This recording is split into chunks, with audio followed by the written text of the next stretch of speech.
Eu sou Ian, vou entrevistar você, ou Dilma, minha mãe, para o trabalho da matéria Educação, Ensinando a Transgredir o Pensamento de Bell Hooks. Essa entrevista vai ser para falar um pouco sobre a sua trajetória, sobre a sua vivência e um pouco sobre algumas pessoas que são muito significativas, tanto na sua trajetória quanto na minha. Com o meu trabalho final da faculdade, eu achei importante que essa entrevista, que esse trabalho específico fosse feito falando dessas três pessoas em especial, porque eu entendo hoje que essas três pessoas, principalmente, são os principais motivos de eu ter conseguido chegar na faculdade e de chegar onde eu estou hoje. Então, para começar, eu queria que você falasse um pouco de você, se apresentasse e se descrevesse para as pessoas que não vão conseguir te ver, talvez. Bom dia, Ian. Primeiro, eu queria te agradecer por ter escolhido, especialmente pelos motivos que você expôs aí. Muito obrigada. Meu nome é Odilma Martins Costa e Silva. Eu sou casada com Adriano, tenho três filhos, Ariel, Ágata e Ian, que você. E estou hoje com 53 anos de idade, sou extensionista rural, trabalho na Emater MG há 27 anos, entrei na Emater através do concurso público, com um curso técnico em economia doméstica, para a função de extensionista de bem-estar social. Trabalhar na Emater era um sonho meu desde criança, porque eu via os técnicos da Emater trabalhando com meu pai, com minha mãe, e achava bonito demais o trabalho deles. E quando eu tive a oportunidade de fazer o curso técnico, foi pensando em trabalhar na Emater, e muitos anos depois de formado eu consegui. Depois de estar trabalhando na empresa, já com três filhos, eu tive a oportunidade que era de realizar o sonho de ter a formação superior. Era um sonho que eu tinha desde a infância e por diversos motivos não consegui realizar no tempo que seria considerado o tempo normal, né? Assim que saí do curso do ensino médio, não foi possível, mas depois na gestão do presidente Lula, que veio aquelas oportunidades de educação, de formação para a gente, eu aproveitei a primeira oportunidade que eu tive para fazer o curso superior, fiz pedagogia, e isso me ajudou muito, tanto na minha profissão, quanto na minha vida com a família também. Na sua trajetória, você falou que você fez o curso de economia doméstica junto com o ensino médio, no curso técnico em economia doméstica, e alguns anos depois você fez o superior em pedagogia. Na sua família, outras pessoas têm formação superior? Você tinha uma outra referência assim de educação em casa? Não, eu fui a primeira da família a conseguir fazer um curso superior. Até então, a minha referência de formação, de profissional, era três tias. A tia Vani, a tia Geralda e a tia Dazinha, que as três, por coincidência, formadas também em magistério, nível médio, mas que conseguiram, por competência, por serem muito batalhadoras, alcançar uma ascensão, vamos dizer assim, profissional. Principalmente a tia Vani, que chegou a ser gerente de banco, teve uma boa ascensão profissional. Elas eram a minha referência, assim, querer estudar, querer crescer profissionalmente. Eu só queria ressaltar também a importância de colocar essas referências como sendo de três mulheres, sendo as referências principais de profissional, mas de educação principalmente, de formação Sim, educacional, assim, de trajetória. todas foram formadas, todas atuaram como professoras. A tia Vani, que atuou menos tempo como professora, depois ela foi trabalhar em banco, mas inclusive a tia Geralda nem quis aposentar, é professora até hoje, e a tia Dazinha foi uma professora referência aqui para as crianças, principalmente das comunidades mais carentes da cidade. Ela atuou nas escolas das regiões periféricas, rurais, e ela tem. A gente vê ex-alunos dela aí sempre lembrando dela como uma referência positiva na vida deles. Então, elas foram mesmo um exemplo para a gente. Isso é muito incrível. Eu queria também que você comentasse um pouco sobre, antes de seguir um pouco com as outras questões, comentasse também um pouco sobre seu pai, que ele teve uma trajetória escolar muito específica, assim, muito conturbada. Seus Sim, pais, na verdade. o pai é uma história interessante. É, ele conta as histórias dele de escola de forma que daria para a gente escrever um livro, né? Então, assim, o meu avô era de Diamantina, eles nasceram na região de Diamantina, nos arredores da cidade, moraram lá. Meu avô tinha um, um bar, vamos dizer assim, um café na estação ferroviária. E era um homem muito inteligente. Então ele um dia teve a oportunidade de ser chamado para trabalhar nos Correios, é, no cargo de guarda-fio. Por isso que todo mundo chama. Eles ficaram com o sobrenome da profissão do meu avô. Valtinho Guarda-Fio, Antônio Guarda-Fio, todo mundo. E mais para assumir esse cargo, ele teria que assumir o cargo em São João Evangelista. Então ele pegou a esposa, os filhos pequenos e vieram para cá. E aqui em São João, ele chegou com 6 para 7 anos de idade e foi a primeira experiência escolar da vida dele. Todos os irmãos estudavam na mesma escola, que é a mesma escola próxima da casa dele ainda, Escola Municipal José Guimarães. E, e ele não conta essa história dele como muito positiva, não. Ele tem poucas lembranças positivas da escola. Na verdade, ele tem uma professora que ele tem uma lembrança boa dela, que ele lembra da dona Vivi com carinho, mas dos outros professores ele não tem esse carinho. E ele e um dos irmãos tinham uma dificuldade de aprendizagem. E, e isso não era considerado pelos professores. O irmão mais velho dele jamais conseguiu aprender a ler. Era muito bom em matemática, mas nunca conseguiu aprender a ler e escrever. E saiu da escola cedo porque não conseguia aprender. E era até maltratado até fisicamente por isso.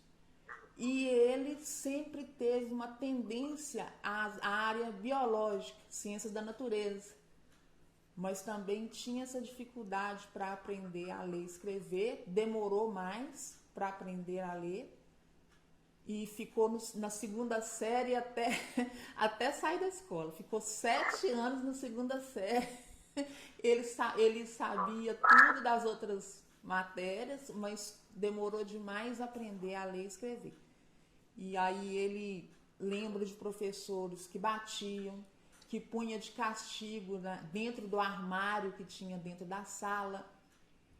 Ele cita até o nome desse professor até hoje. E ele também lembra da escola que tinha uma caixinha escolar que só as crianças que faziam parte da caixinha que podiam merendar na escola. E como meu avô trabalhava no correio, eles não podiam fazer parte da caixinha. E eram muitos irmãos. E a minha avó não tinha condições de mandar a merenda para eles. Então eles ficavam com fome na escola e não conseguiam compreender por que eles não faziam parte dessa bendita caixinha, né? E eu gosto de uma passagem da história dele, que é da aula de ciências, que ele me conta assim: tudo que a dona Vivi me ensinou de ciências era verdade. Só uma coisa que eu não acredito, não era verdade, era metamorfose. Como não era verdade? Não, eu vigiei a lagarta e ela virou borboleta, era verdade. Eu vigiei o girino e ele virou sapo, era verdade. Mas eu fiquei meses vigiando um rato e ele não virou morcego.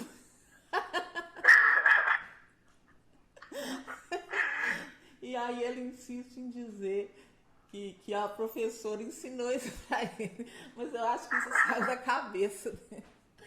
Mas no final das contas ele aprendeu a ler e escrever, interpreta bem textos. A gente vê ele lendo jornal e a interpretação dele é muito boa. Na matemática ele é muito bom desde que as contas sejam feitas na cabeça e não precisa escrever. Né? E na parte das ciências da natureza, ele chegou até a ser um veterinário leigo na cidade. Ele dominava tanto que ele aprendeu com um veterinário da Emater e virou o leigo da cidade, que atendia vários fazendeiros até ele não aguentar mais por questões de saúde. Mas a trajetória escolar dele foi tão sofrida que quando a gente ia para a escola, estava em idade pré-escolar, ele tinha um certo medo da gente sofrer na escola. Tanto que aqui em São João tinha, na escola que ele estudou, que era próxima da nossa casa, ele não permitiu que a gente estudasse. Ele mandou a gente para a escola Josefina Pimenta, estadual também, que na época era considerada uma escola de elite na cidade, e ele tinha que pagar a mensalidade, na época, primeiro só os 2 filhos mais velhos. O irmão mais novo é 8 anos mais jovem, então demorou mais para entrar na escola. Mas ele tinha que pagar uma mensalidade para a gente frequentar essa escola. E ele e minha mãe faziam sacrifícios enormes, porque ele era trabalhador rural, nunca foi dono de terra, nunca foi proprietário, sempre trabalhou para os outros.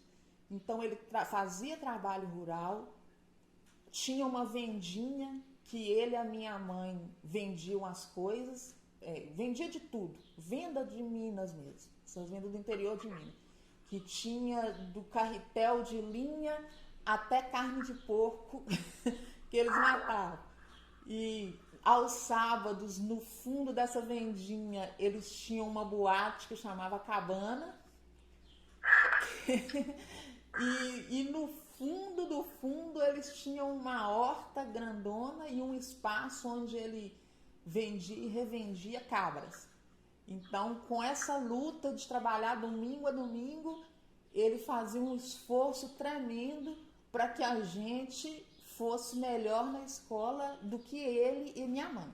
Que a minha mãe não tinha dificuldade de aprendizagem, pelo contrário, era uma pessoa extremamente inteligente, adorava ler, era exímia leitora, mas ela parou de estudar porque começou a namorar e o meu avô achava que o namoro não podia demorar muito tempo, então ela parou de estudar na 7ª série para poder casar.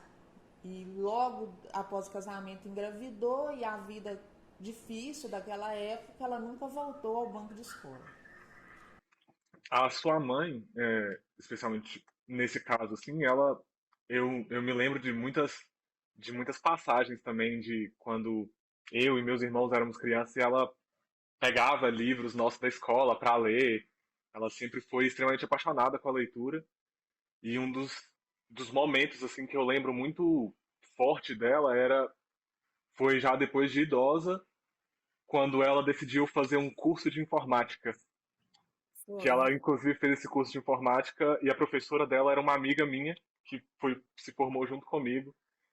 E aí eu queria saber também, tanto dessa história mais recente quanto dessas outras histórias que você falou, como que foi para você passar por essa trajetória escolar dentro da sua cidade?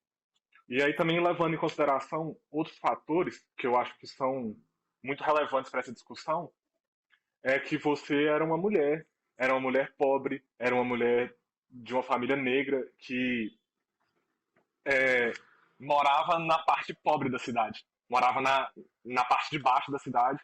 Na cidade existe, né, em São João existe a divisão, né, na parte de cima e a parte de baixo. E vocês ainda estudavam num colégio que era de elite da cidade. Então, Ian, para falar disso, eu queria contextualizar essa questão. São João é uma cidade muito pequena, ainda é, e que tinha, hoje a gente não enxerga tanto, mas naquela época era assim, muito claro uma divisão da cidade. Quem morava lá em cima e quem morava aqui embaixo, né? Da ponte que divide, do que o córrego divide a cidade para baixo, que eles chamam de Rua da Vargem, e hoje chama bairro Estrela d'Alva, mas naquela época chamava favela, e a parte de cima da cidade, com exceção do Alto do Rosário, que hoje é bairro do Rosário, e da Rua do Tanque, que também eram bem excluídos. Então, essa turma lá de cima estudava no Colégio Estadual Josefina Pimenta. E a gente estudava na Escola Municipal José Guimarães, no máximo na Escola Estadual Monsenhor Pinheiro. Era o máximo que a gente conseguia alcançar. Então, a gente sofria, assim, alguns preconceitos por estudar. Tinham meu pai, meu tio Lulu e o vizinho nosso, Batuca, que faziam questão que os filhos fossem estudar nesse colégio. Todos funcionários, empregados de uma única família, todos esses 3 homens eram empregados de uma família da elite aqui da cidade, os 2 motoristas e meu pai trabalhador rural, e era sacrificante para os 3 manter os filhos nessa escola, mas eles, junto com as esposas, eles se viravam para fazer. E a gente sofria, assim, vários preconceitos. E eu, além de ser lá de baixo, da família pobre, de uma família negra, eu ainda tinha a questão de eu ser uma criança gorda. Eu sofri bullying na escola do jardim de infância até a 8ª série, que eu estudei nessa escola, por esses motivos. Mas a gente, naquela época, nem sabia o que era bullying, né? Sofria calada, aguentava. Tem gente que fala que não sofria, mas sofria sim. A gente guarda marcas dessa época e ainda tem que aprender a conviver com elas, a vencer de alguma forma, porque as marcas ficam. E uma das coisas que a gente sofria era essa mensalidade. Eu acredito que todos pagavam, mas a inspetora que ficava no portão da escola cobrando a carteirinha, cada aluno tinha uma carteirinha para entrar na escola, que era carimbada com presença ou com falta, e tinha as nossas notas. De nós, cá de baixo, do Alto do Rosário e da Rua do Tanque, era cobrado também, todo dia 10, a gente tinha que apresentar o boleto pago na antiga Minas Caixa, que era o banco que tinha na cidade. Dos outros que moravam lá em cima, não era cobrado esse boleto. Ela não exigia que eles apresentassem comprovante que tinham pago. E isso já era uma coisa, a gente fazia uma fila separada para entrar. Outra separação que tinha no colégio era de turmas, classe. Então, tinha classe, por exemplo, primeiro ano 1, 2 e 3. E ainda a classe especial. No primeiro ano 1 eram os melhores alunos, 2, aí ia caindo o rendimento, e na classe especial era o que os professores chamavam que eram os meninos encapetados. Então, eram os mais difíceis de lidar, estavam na classe especial. E né, eu sempre fiquei na turma 1. E isso graças à tia Dazinha. que era, na época, estudante de magistério. Eu era bem pequenininha. E a tia Dazinha fazia questão de chegar em casa e ensinar para mim, para o meu irmão, e fazer reforço de aula e falar: não, vocês têm que ficar entre os melhores, vocês são inteligentes, vocês são bons, vocês aprendem rápido. E aí, assim nós aprendemos a ler antes dos nossos colegas, a conhecer os números antes, e aí não tinha como eles tirarem a gente da turma 1, porque as nossas notas tinham destaque. Mas os nossos primos ficavam nas turmas 2, 3. Nunca foram para especial, mas na 2 e 3, na 1 eles não iam. Porque a gente tinha esse contato maior com a tia Dazinha.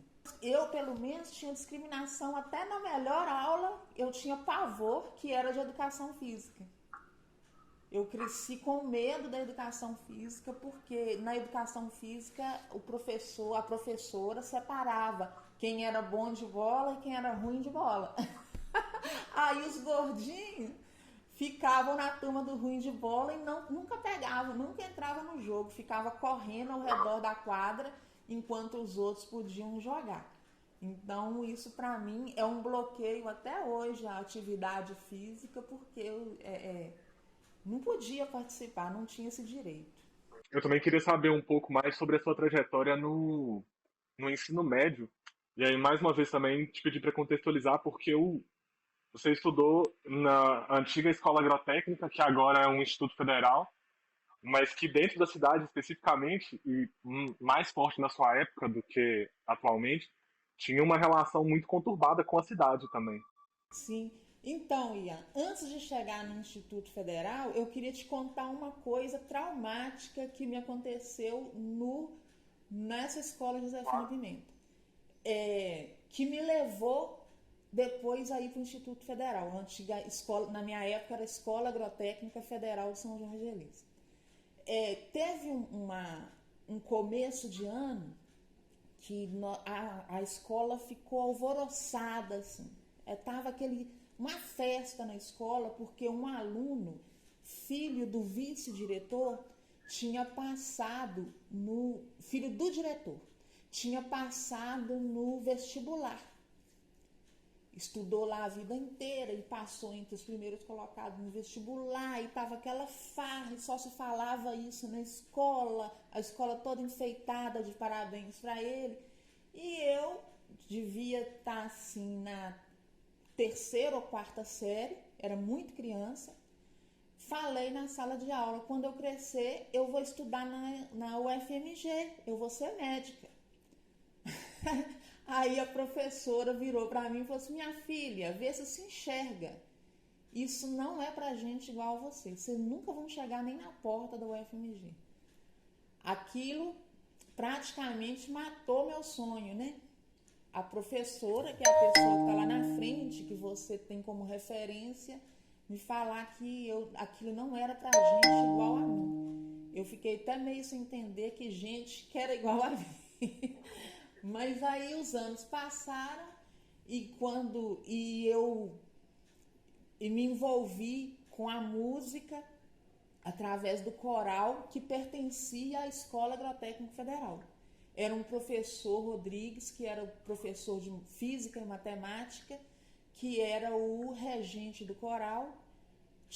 A tia Fia cantava no coral e me levou. Ele achou que eu era afinada, que eu levava jeito, e me colocou ainda criancinha no coral. No final ele formou até um coral de crianças, e ali eu comecei a conviver com professores e estudantes da escola agrotécnica, porque como na cidade tinha uma certa rixa entre principalmente os rapazes da cidade e os estudantes, a gente não tinha muito convívio com eles. E ali eu comecei a ver outras pessoas, outras visões de mundo, outro jeito de fazer as coisas, e fui me interessando, quis estudar lá. Então é aqui que eu vou estudar, aqui deve ter gente igual a mim, né? Aí a minha relação com o professor Rodrigues era praticamente de pai e filho. né? Do coral, a gente ia para o teatro, a arte, muito envolvida ali. E eu continuava sendo uma boa aluna no Josefina Pimenta. Quando eu terminei a 8ª série, que eu fui pedir a minha documentação para transferir para a escola agrotécnica, o diretor não queria me dar a documentação. Porque o diretor achava que eu um dia ia brilhar e levar o nome da escola para frente. Só que eu já não tinha aquele carinho pela escola, porque ali a gente sofria aquele preconceito todo e ainda sonhava em ir para outra escola que tinha gente diferente de todos os lugares. Era assim, o que pouca gente na cidade achava uma grande vantagem, eu achava maravilhoso, aquela diversidade toda, e eu queria aquilo. E o primeiro obstáculo que eu sofri foi na família. O pai passava o dia inteiro trabalhando na roça, a mãe trabalhando na venda e na horta, e os irmãos dela ficaram sabendo que eu ia me matricular lá e queriam impedir. Vieram fazer pressão nela para que não permitisse que eu fosse para lá. Porque moça de família, não podia ficar no meio daquele tanto de homem, que não podia e tal, que tinha que parar de estudar, que tinha que arrumar casamento e não sei o quê. E eles quase convenceram minha mãe, até que a tia Vani e a tia Geralda entraram na briga, e quando o pai chegou do trabalho, elas conversaram com ele e ele não deixou que eles interferissem na minha escolha. Então foram tia Vani e tia Geralda que interferiram, e o pai mesmo me levou, faltou do trabalho no dia seguinte para me levar na escola agrotécnica, a minha matrícula. E ali começou minha trajetória, uma nova visão de educação que eu tive a partir do momento que eu entrei para a escola federal. De me sentir valorizada pelos professores, de me sentir aceita pelos colegas, de participar de tudo que tinha dentro da escola, ter condições, me sentir no direito de participar de toda, até da educação física a gente conseguia participar mais, apesar das minhas dificuldades e tudo. Então foi uma outra visão de mundo que eu tive quando eu fui fazer o ensino médio técnico nessa escola. A sua relação com a arte, especialmente, com o teatro e principalmente com o coral, também foi uma relação muito, muito forte que te trouxe algumas experiências de vida que, até para sua família em si, assim, pro núcleo que você vivia, foram muito diferentes, assim, foram muito especiais de você poder conseguir viajar e conhecer outros lugares, e até mesmo Belo Horizonte, a UFMG, você veio aqui, se puder contar um Sim, pouquinho. então, o coral foi uma história à parte na minha vida, assim, a música foi uma coisa, assim, um ganho muito grande para mim, ter participado do coral, de aprendizado, de ampliar horizontes, de conhecer novas pessoas e lugares. Para você ter uma ideia, eu nunca tinha. O mais longe que eu tinha ido de São João era Guanhães, que fica a 33 quilômetros daqui. E aí, eu cantando no coral, com 11 anos de idade, o Rodrigues foi lá em casa conversar com os meus pais para autorizar a gente ir para Belo Horizonte. Aquilo para mim foi o máximo. Então, nós fomos para Belo Horizonte, nós ficamos hospedados dentro do Mineirão. Tudo sonho assim que a gente nem imaginava. Cantamos no Palácio das Artes, ensaiamos na Casa da Pampulha, lá da Casa da Ópera, né, que fala, lá em Pampulha. Isso, acho que é. Então, coisas assim que eu só tinha visto nos livros, na escola, os lugares, ou na televisão, virou uma realidade assim, da noite para o dia, e eu num protagonismo muito grande, eu participando daquilo com eu dentro do protagonismo daquilo. Então aquilo foi me mudando, me tornando uma pessoa mais ativa, com mais esperança de futuro, com mais acreditar em mim mesma. Então a arte, ela trouxe essa autoestima que até então eu nem conhecia, não tinha. Nasceu dessa relação, principalmente com o coral. E assim com o coral nós viajamos, cantamos em Brasília, em Lavras, dentro da universidade. Então eu que nunca poderia ir numa universidade, cantei na UFMG, cantei em Lavras, no Palácio das Artes. Então foi uma experiência riquíssima, riquíssima, além do monte de pessoas diferentes e até importantes que a gente conheceu dentro dessa trajetória. É muito bonito, assim, ouvir toda essa trajetória. E eu também queria falar sobre. Eu queria que você contasse pra gente também um pouco do. Um ponto específico dessa trajetória, que quando você se formou, pouco tempo depois, você veio para trabalhar em Timóteo.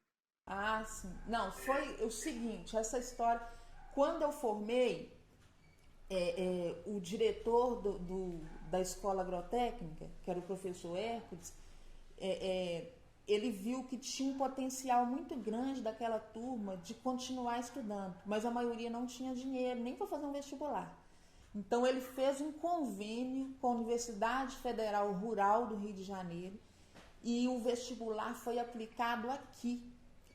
Aquilo me deu uma euforia, porque a oportunidade que eu tinha de ir para uma universidade que me disseram antes que nunca seria para mim. E eu estudei e tudo, e eu fiz uma boa prova e passei no vestibular para o curso superior de economia doméstica na Universidade Rural do Rio de Janeiro. Mas infelizmente as condições financeiras dos meus pais não permitiam. Eles não tinham dinheiro para eu ir nem até Guanhães, que dirá até o Rio de Janeiro. Coincidentemente, o pai tinha sofrido um acidente de trabalho há poucos dias antes, estava gravemente ferido, sem perspectiva de voltar a trabalhar. A mãe estava apavorada com aquela situação, com medo do futuro. Então ela não quis nem pensar no assunto de me mandar tão longe, se ela não sabia nem como que ia ter comida dentro de casa nos próximos, né? Nessa época, foi de novo a tia Vani, com o trabalho dela no banco, que socorreu os meus pais financeiramente. Então, a minha segunda opção, muito triste, eu fiquei, mas eu tinha já uma segunda opção. Eu fiz uma prova na Vale do Rio Doce, hoje é Vale, né? Mas antes era CVRD, Companhia Vale do Rio Doce, para fazer um estágio remunerado na mina de Itabira, dentro da cozinha, como técnica, estágio na área técnica na cozinha da Vale. E eu passei, eram 2 vagas, eu e outra colega, e aí a opção que eu tive naquele momento foi, então eu formei no dia 17 de dezembro, no dia 2 de janeiro eu estava no ônibus para ir trabalhar em Itabira. Um salarão assim de estagiário, né? Tinha o salário e a moradia e a alimentação. E ali, no estágio, eu também tentava me aprimorar, estudava, as nutricionistas eram excelentes para acompanhar a gente, para direcionar a gente. Apareceu a oportunidade de trabalhar na antiga companhia Acesita, na cidade de Timóteo, e inaugurar o restaurante, e precisavam de 10 técnicos de nível médio da minha área. E aí o gerente da Vale, que era responsável pela minha área, me incentivou e eu fiz a prova, passei, e aí foi uma mudança radical de vida na questão financeira. porque eu que não conhecia nem dinheiro direito, ganhava menos de um salário mínimo na Vale. Quando eu fui fazer a entrevista para começar a trabalhar, o meu chefe falou que eu ia ganhar 8 vezes o que eu ganhava. Eu fiquei chocada. E ele falou comigo assim, não, mas o salário tá ruim, mas daqui a pouco o sindicato começa a negociação e todo ano melhora um pouco. E tava, gente, que isso é salário ruim, né? E por coincidência, antes do meu primeiro salário, o sindicato negociou e o salário dobrou. Quando eu fui receber, quando eu abri o contra-cheque, eu tomei um susto, liguei para casa, a mãe não sabia o que fazer, passou o telefone pro pai, o pai falou só, você não fica na rua não, porque vão te roubar, você vai ser sequestrada. Liga para sua tia Vani, que ela trabalha no banco, ela vai saber te orientar. Aí vai eu atrás da tia Vani de novo, e ela me orientou a falar, conversar com o gerente do banco, pedir tal e tal aplicação. E aí, nesse período, eu consegui ajudar meus pais ao tratamento dele. O cachorro tá latindo. Aí eu ajudei meu pai a fazer o tratamento que ele precisava depois do acidente, que foi grave. Ele se recuperou, não teve sequelas mais, né, porque ele estava quase sem andar. Consegui ajudar a terminar uma casinha que eles estavam tentando construir há muitos anos. E aí foi aí nesse emprego que eu conheci o Adriano, né, com quem eu casei e tive os filhos. E foi uma nova trajetória na vida e esse trabalho como técnico. Agora eu também queria passar um pouco, só para falar um pouco sobre, principalmente essas duas mulheres, que ao longo de toda a nossa conversa, que elas sempre passam pela sua trajetória de várias formas e principalmente como figuras que estavam lá te auxiliando a dar passos que foram necessários para você estar onde está hoje, que é a sua mãe, a Neném, como ela gostava de ser chamada, e a tia Vani. Eu queria que você falasse, primeiro você descrevesse um pouco como que elas eram e quem são essas pessoas, assim. Então, Ian, a mãe e a tia Vani eram mulheres fortes. Isso aí talvez seja a palavra que mais definam elas. E a mãe, apesar de ter pouco estudo, igual eu já falei antes, era uma mulher que gostava de ler muito, né? Ela queria ter continuado a estudar, mas não foi possível. Mas era uma mulher que, às vezes a gente fala que ela é até dominadora, né? Ela tinha um certo controle sobre toda a família. Era a ela que todo mundo recorria quando estava com algum problema difícil de resolver. Os conflitos na família, era ela que mediava também, né? E extremamente trabalhadora, não tinha tempo ruim para trabalhar, não tinha trabalho ruim para ela. Ela topava tudo e parecia ser incansável, né? Trabalhava demais e extremamente zelosa da família. Tinha aquele cuidado com a gente, com todo mundo, uma extrema preocupação. Preocupava-se mais com os outros da família do que consigo e de um coração do tamanho do mundo, né? Ela brigava com todo mundo, mas não deixava de ajudar ninguém.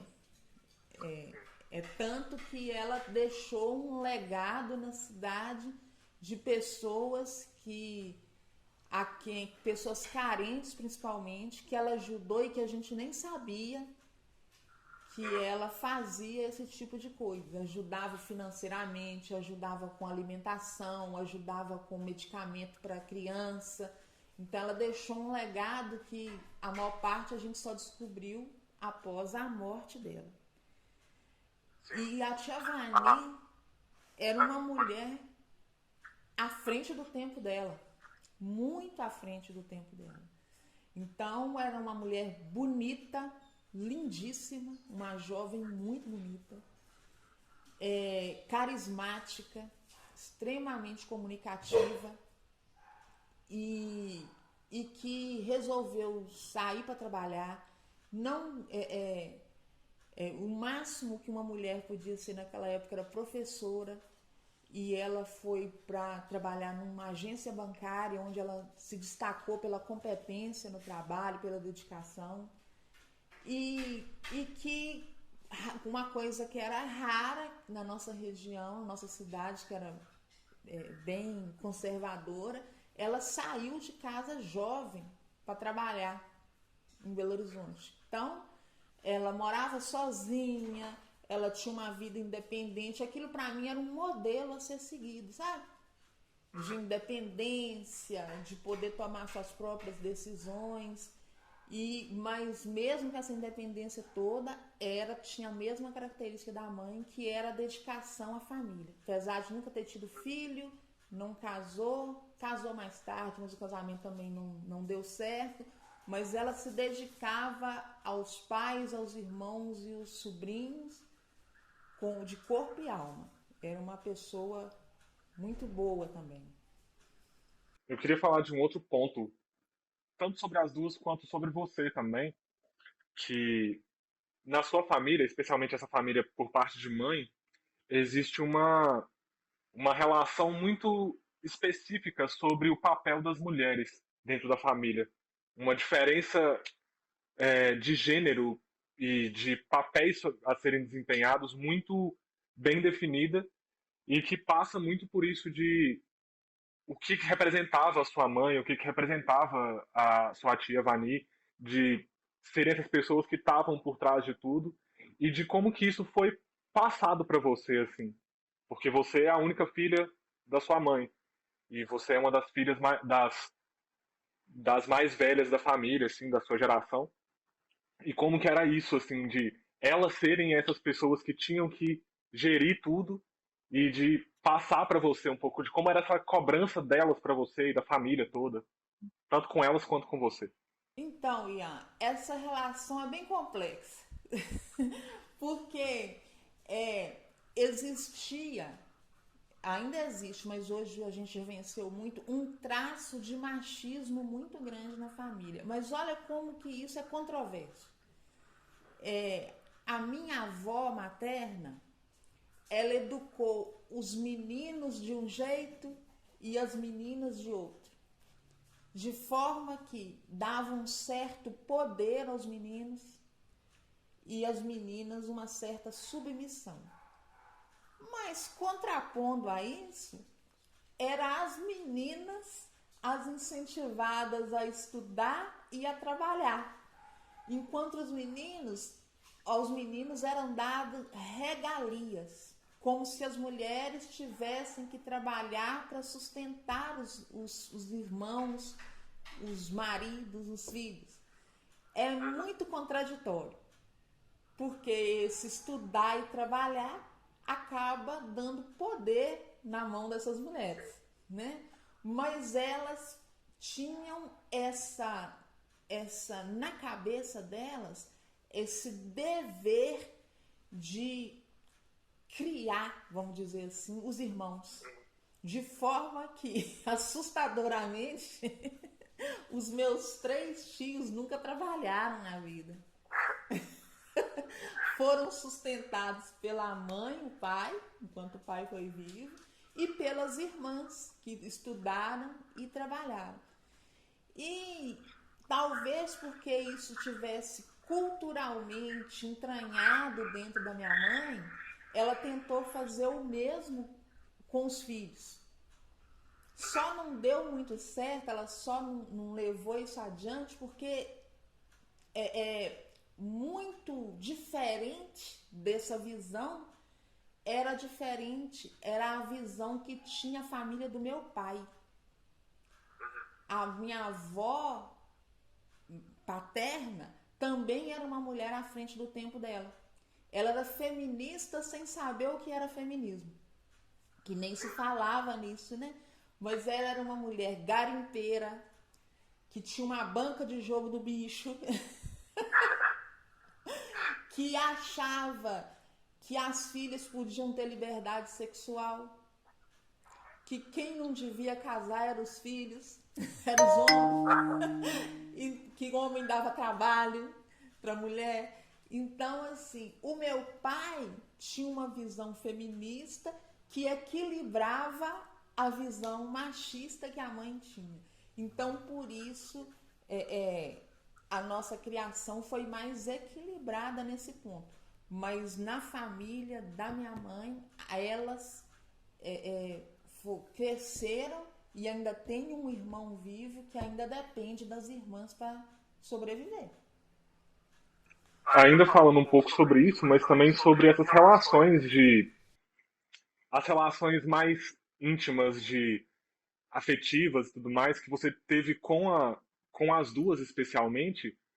Você comentou de algumas passagens da história em que a tia Vani foi a pessoa que chegou lá para intervir e colocar você para seguir o seu caminho, te ajudar a seguir esse caminho. Mas com você e as duas, como era essa relação assim de conversa, de o quanto vocês eram próximas, assim, íntimas, de poder conversar e pedir conselho? Era uma relação que até certo tempo atrás não existia esse diálogo que, por exemplo, eu consigo ter com você e com seus irmãos. Não tinha essa abertura toda. Né? Elas, principalmente a mãe, tinha muito receio de falar sobre sexualidade, sobre esse tipo de coisa. Mas era uma relação também de amizade. Tanto que a gente até brigava muito. Né? Quando as ideias não batiam, a gente brigava e xingava e depois voltava em relação familiar mesmo. Mas eram. Eu costumo dizer que a tia Vani e a mãe me ensinaram mais pelo exemplo do que pela fala. Muito mais pelo que elas faziam e a gente via, nossa, é aquilo ali mesmo, isso é legal, do que por falar. Não faça isso ou faça aquilo, não pode por isso ou pode por aquilo. Elas foram mais exemplo de vida do que ensinaram falando, elas mostraram mais do que falaram. Mas isso foi causa de grande admiração. Eu consigo, na saudade que eu sinto da minha mãe e da tia Vani, que fala a voz embarga, eu consigo ver, enxergar as falhas delas.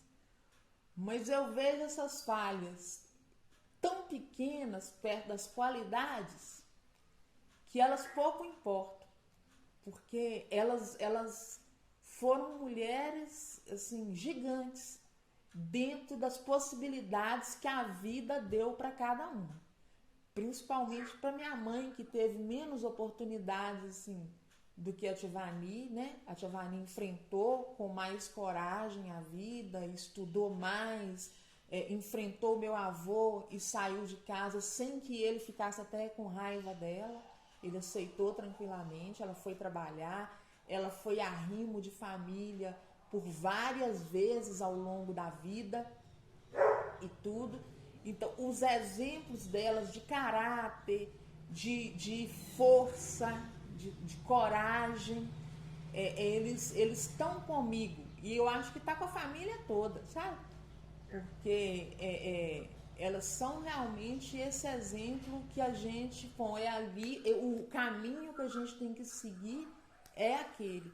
E de certa forma elas demonstraram pra gente que a gente podia até seguir esse caminho, mas a gente tinha condições de ir além, como a gente tem se esforçado para ir.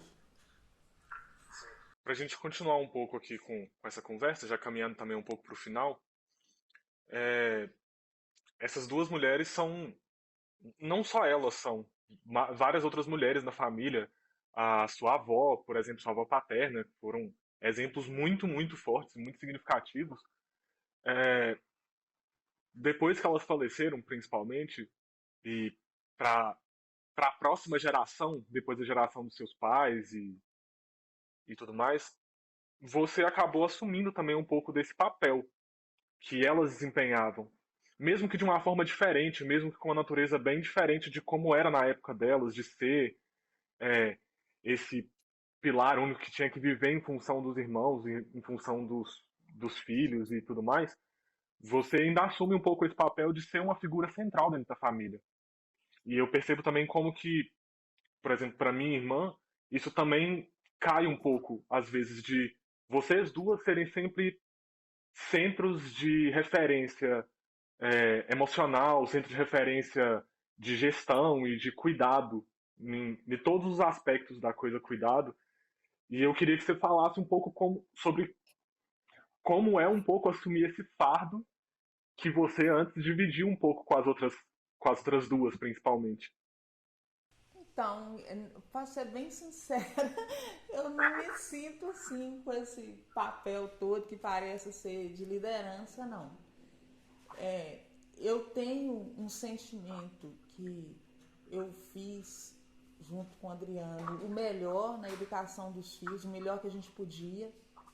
Claro que com todo mundo, com falhas, né? É normal, mas a gente fez o melhor que a gente podia. E eu tenho em mim esse sentimento de que família é isso, né? É a gente se apoiar da forma como for necessário naquele momento e tudo. Isso para mim é uma coisa mais natural, sabe? A gente se apoia naturalmente. Às vezes a gente tem que aguentar a chatura do outro. Às vezes a gente tem que ajudar na dor do outro. No problema financeiro, a gente precisa de ajuda, o outro precisa. Pelo menos o que eu gostaria é que todos sentissem que família é essa rede. Onde mesmo a gente conhecendo as falhas, os defeitos do outro, a gente tá ali sempre para se apoiar. Que de se desentender é normal, que não concordar é normal, mas que também tá junto é essencial, mesmo que a distância, mas que a gente sabe que se precisar a gente tem um ombro para chorar, a gente tem o outro para caminhar junto. Eu acredito que é isso.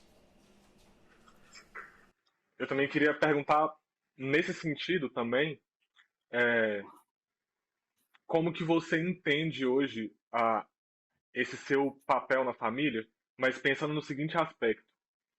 Assim como essas mulheres foram referências para você e para várias outras pessoas da família, elas são uma base, elas são uma sustentação, elas são um exemplo a ser seguido, você também está nesse lugar. Você também foi uma mulher muito à frente do seu tempo e é ainda.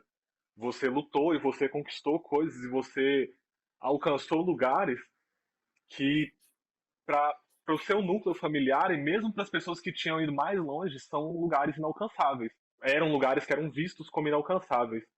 Você foi a primeira a ter um curso superior, você foi uma das primeiras a sair de casa, a construir a mostrar que você conseguia ser independente e construir uma família ao mesmo tempo, de você tocar a sua vida e ainda assim ajudar a sua família dentro de casa, de você passar por várias dificuldades e vários problemas e você sempre ser essa figura que é admirada pela família, de tanto do lado da família materna quanto da família paterna, quanto até da família do seu marido. Isso é colocado sempre você como um exemplo de uma mulher, como um exemplo a ser seguido. Não só como um exemplo de mulher a ser seguido, mas como um exemplo de pessoa a ser seguido. E como que você se enxerga nesse lugar e como que você. É o que eu te falei, eu não sei se eu me enxergo nesse lugar. Quando você fala isso, eu me sinto até muito honrada, porque para mim, viver a vida da melhor maneira possível e tentar ajudar os outros a fazer a mesma coisa é o que tem que ser feito. Né? É o que tem que ser feito. Por exemplo, em questão de estudo, era o meu sonho ter terminado o curso técnico para a faculdade. Eu não consegui muito mais tarde, né? Eu me formei aos 40 anos.